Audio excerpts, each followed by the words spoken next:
Ever wonder what magic turns a listed home into a sold sign in the blink of an eye? Dive in with me as I unveil the top strategies to transform your listed property into a buyer's dream, from the art of perfect showings to the secrets of staying ahead in the market. I've got it all covered. Don't miss out on discovering how to make your home the hottest ticket in town. Get ready, because we're about to change everything you thought you knew about selling your home. I'm Robert Nixon, your Campbell River real estate specialist. Contact me for all your real estate needs and for up-to-date market information about Campbell River. You can reach me by subscribing to my channel, giving me a call, booking an appointment below, or shooting me an email. I'm here to assist you with any questions or guidance you may require regarding the Campbell River real estate market. Congratulations on listing your home. Now you might be wondering, what's next? In this essential guide, we'll walk you through the vital steps to ensure your home moves from listed to sold with ease and efficiency. From prepping your space to impress at every showing, to staying agile with potential buyer visits, and keeping all your crucial documents at the ready.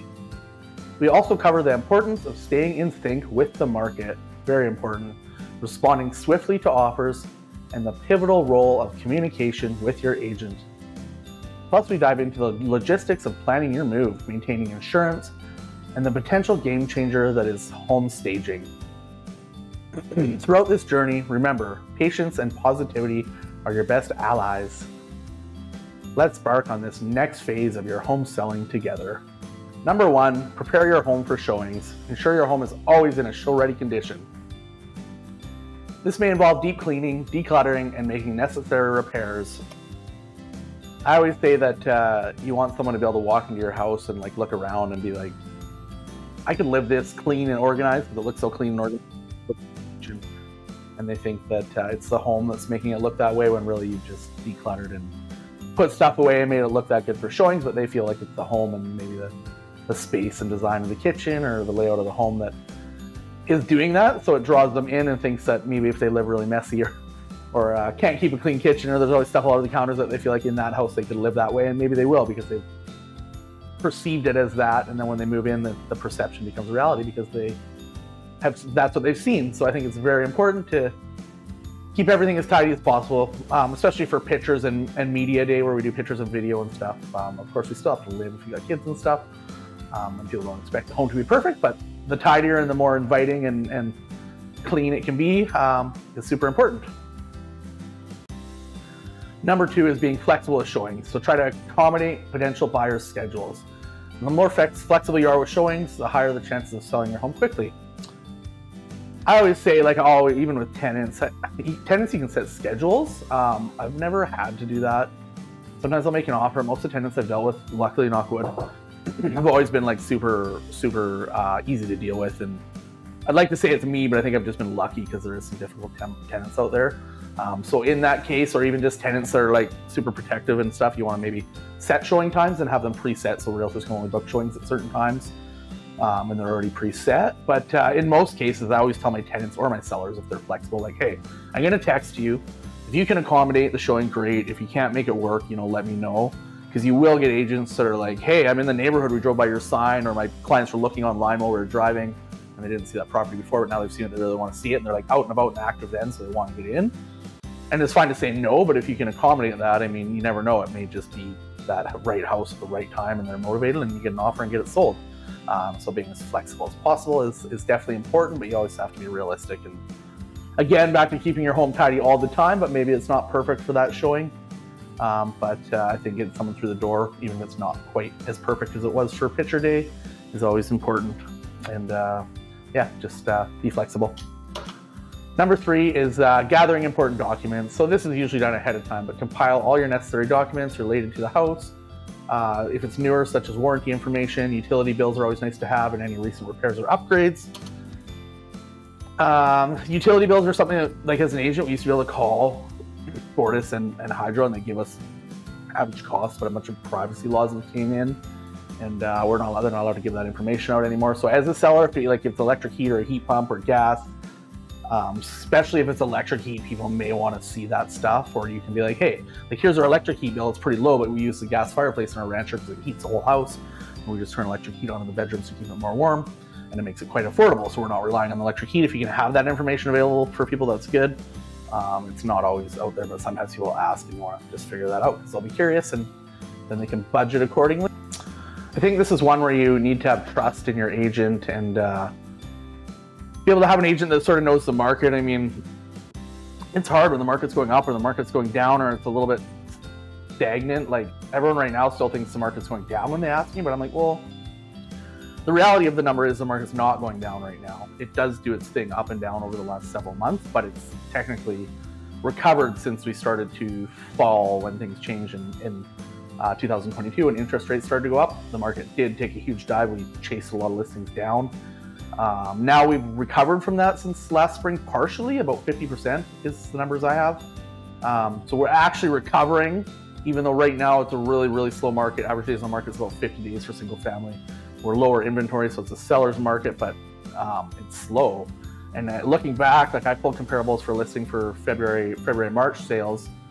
And then now I'm looking back and like, we have a listing that's priced really well that we've dropped a bunch because the seller was listening to me or listening to themselves and knowing the market, knowing we're not getting showings, we're not getting offers, we know we need to adjust the price unless we're going to go change things about the house, like maybe the maybe it needs a paint job, maybe it needs a new roof, maybe it has a something wrong with it, but unless we're going to do that, we can't move the house, we can't change the location, we can't change the access in its tenants or whatever.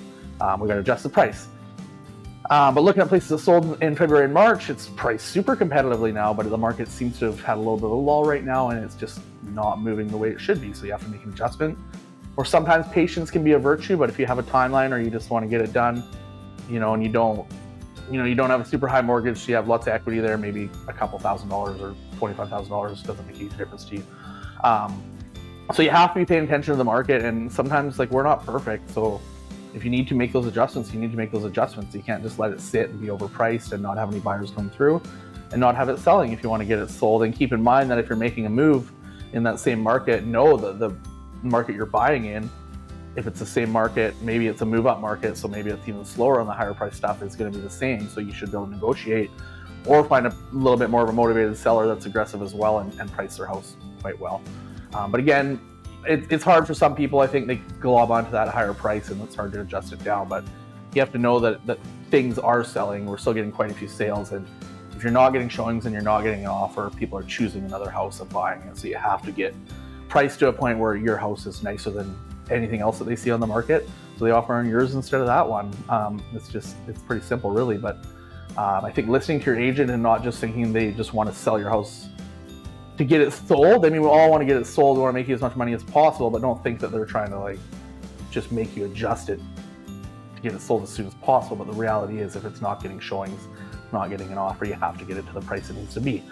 Just like any business, right? Furniture stores, car stores, they all have sales, and they have sales for a reason, right? Market's slow, sales are slow. They start coming up with these sales or these tent sales or these big ideas or these promotions, right, with zero interest or different stuff like that. It's the same thing in real estate, except for we don't get to offer financing and stuff. We have to adjust our price or make changes to the property. Number 5 is to review and respond to offers promptly. Be prepared to review any offers quickly and negotiate terms effectively with the help of your agent. This is a tough one, and I don't run into it too often. I feel like maybe I could prepare people a little better for it. Because I have had people who are like, we get an offer and it's like, oh, it's open for even 24 hours. And I always say leave my offers open to the other agents, leave your offers open for at least 24 hours. But sometimes people leave it open for 6 hours or 12 hours, and we would usually just counter and extend. Those rules have changed a little bit now that you have to counter before the expiry. So what I will do, I have a little bit of a strategy I use where if my seller's not ready to make a decision, I'll just counter the expiration date and say, here, we're extending the offer. We need time to make a decision on what we're going to counter as far as terms and price, because you didn't give us enough time. My sellers are either at work or they're older, it's too high pressure for them, or whatever the circumstance may be. Sometimes people just need time. And I feel like with a listing, you're in a little bit of the driver's seat, but maybe less so now with a little bit slower market. You don't want to let the buyers go either. But yeah, that's super important that you do try to read it and respond to it promptly and understand it. So As an agent, I think even for myself, usually I don't have issues with that, but I have where I can maybe prepare and bring that up ahead of time where, hey, we're going to get an offer. It's not going to be open for 3 days. It's going to be 24 hours probably at the most. We need to make sure we're able to review it and respond to it as fast as possible and sort of know what we're working with and have a plan ahead of time of what your bottom line is or where you're willing to negotiate as far as included items and closing dates and stuff like that. So where you're going, what you're doing, what your sale price is, what maybe type of property you want to purchase, so you know you have enough money to move forward. Lots to consider, so I think it can be overwhelming for people, and you just need to try and plan ahead and be prepared for that.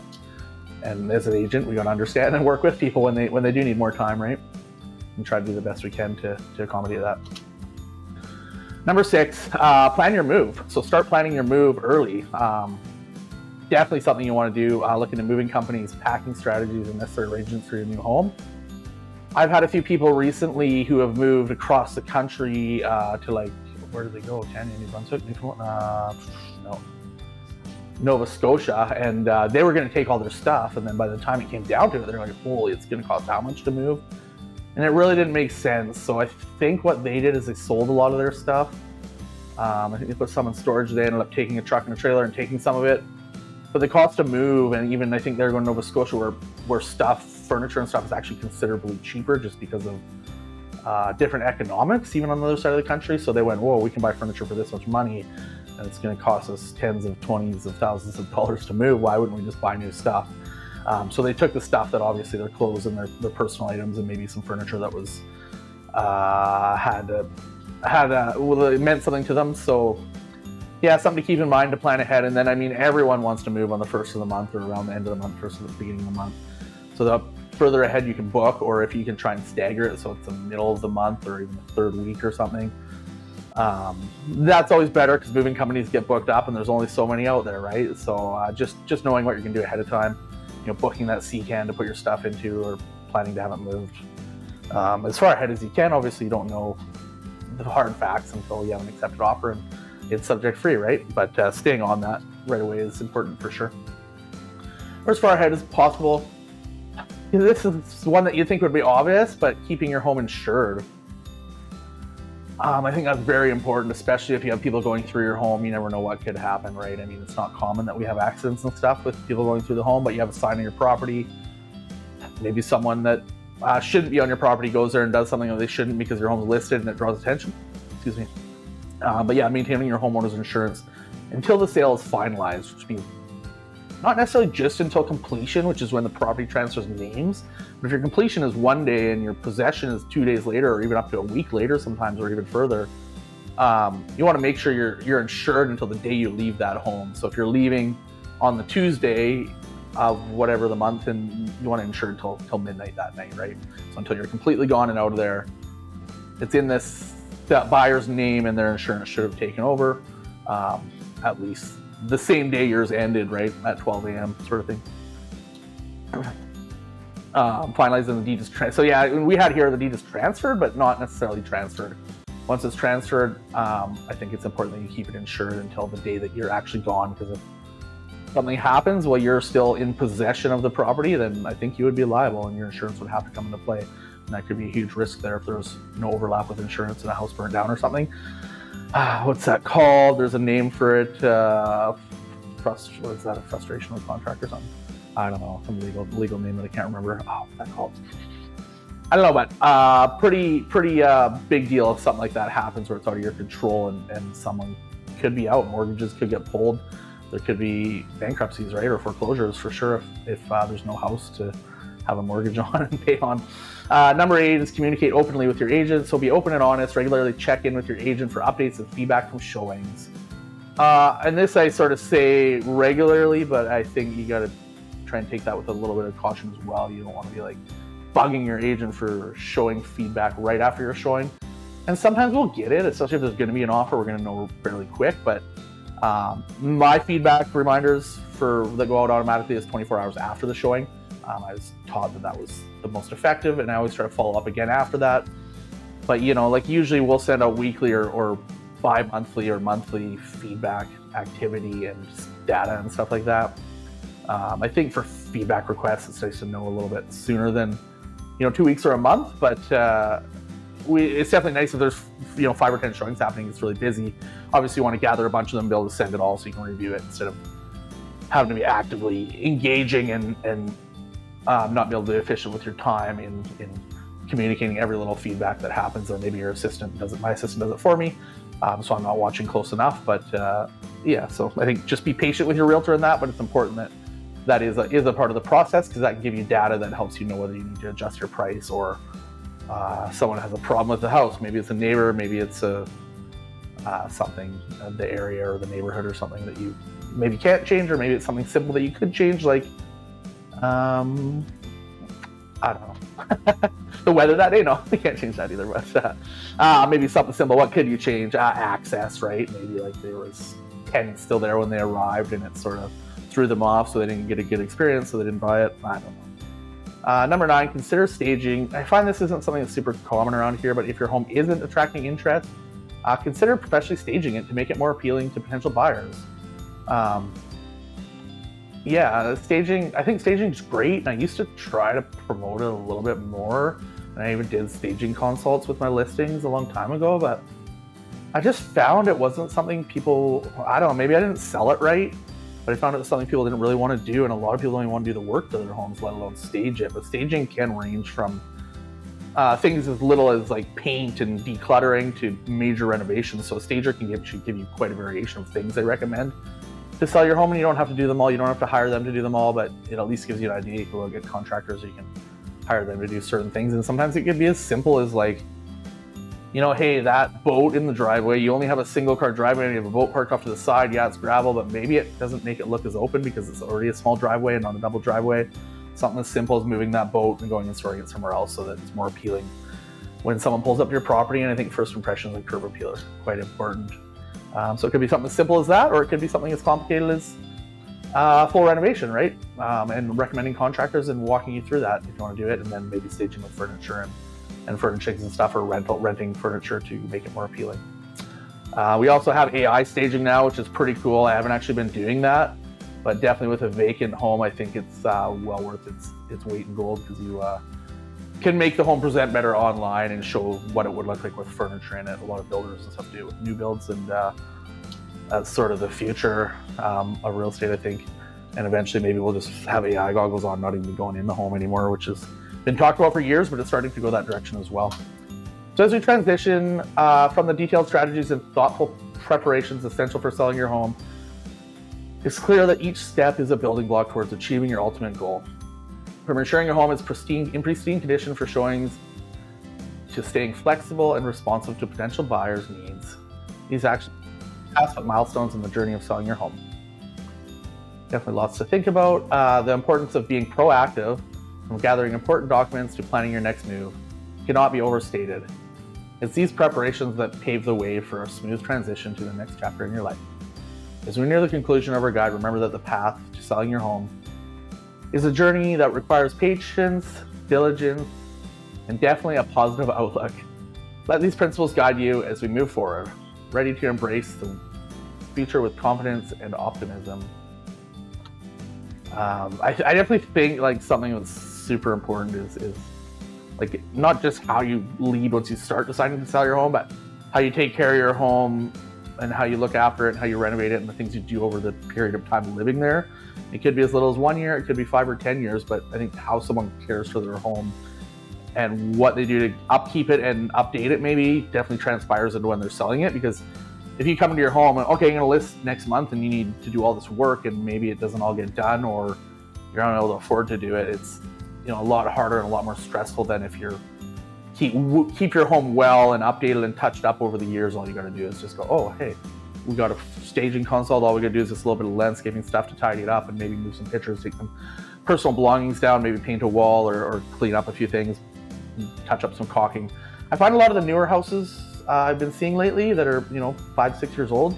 My house is 6 years old and I've done a few touch-ups already.